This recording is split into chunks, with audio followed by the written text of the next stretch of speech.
আসসালামু আলাইকুম। আমি এখন একটা কবিতা পড়ব। আমি এই কবিতার কোনো নাম দিতে পারিনি। আশা করি আপনারা আমার এই কবিতার নাম দিয়ে দিবেন।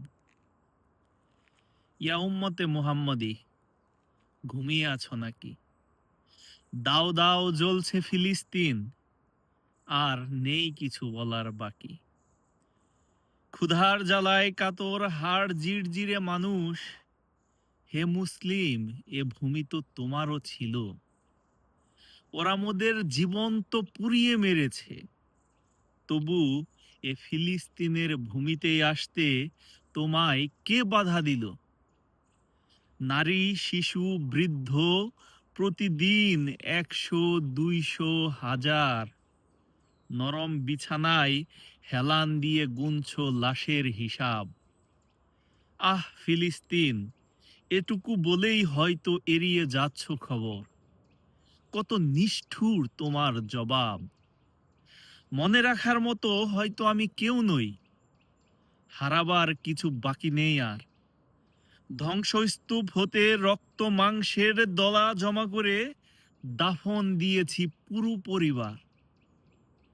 নির্মম খুন, হত্যা, ধর্ষণ বা আমার ছোট্ট শিশুর মৃত্যুর কথা তোমাকে বলার জন্য আর বেঁচে থাকবো না। একেই বুঝি বলে শাহাদাত। শুনে রাখো, এই গাজ্জার ভূমি ছেড়ে আমি কোথাও যাব না। অচিরেই আমরা মরে যাব। তবুও তোমার মনের কপাট কেন বন্ধ?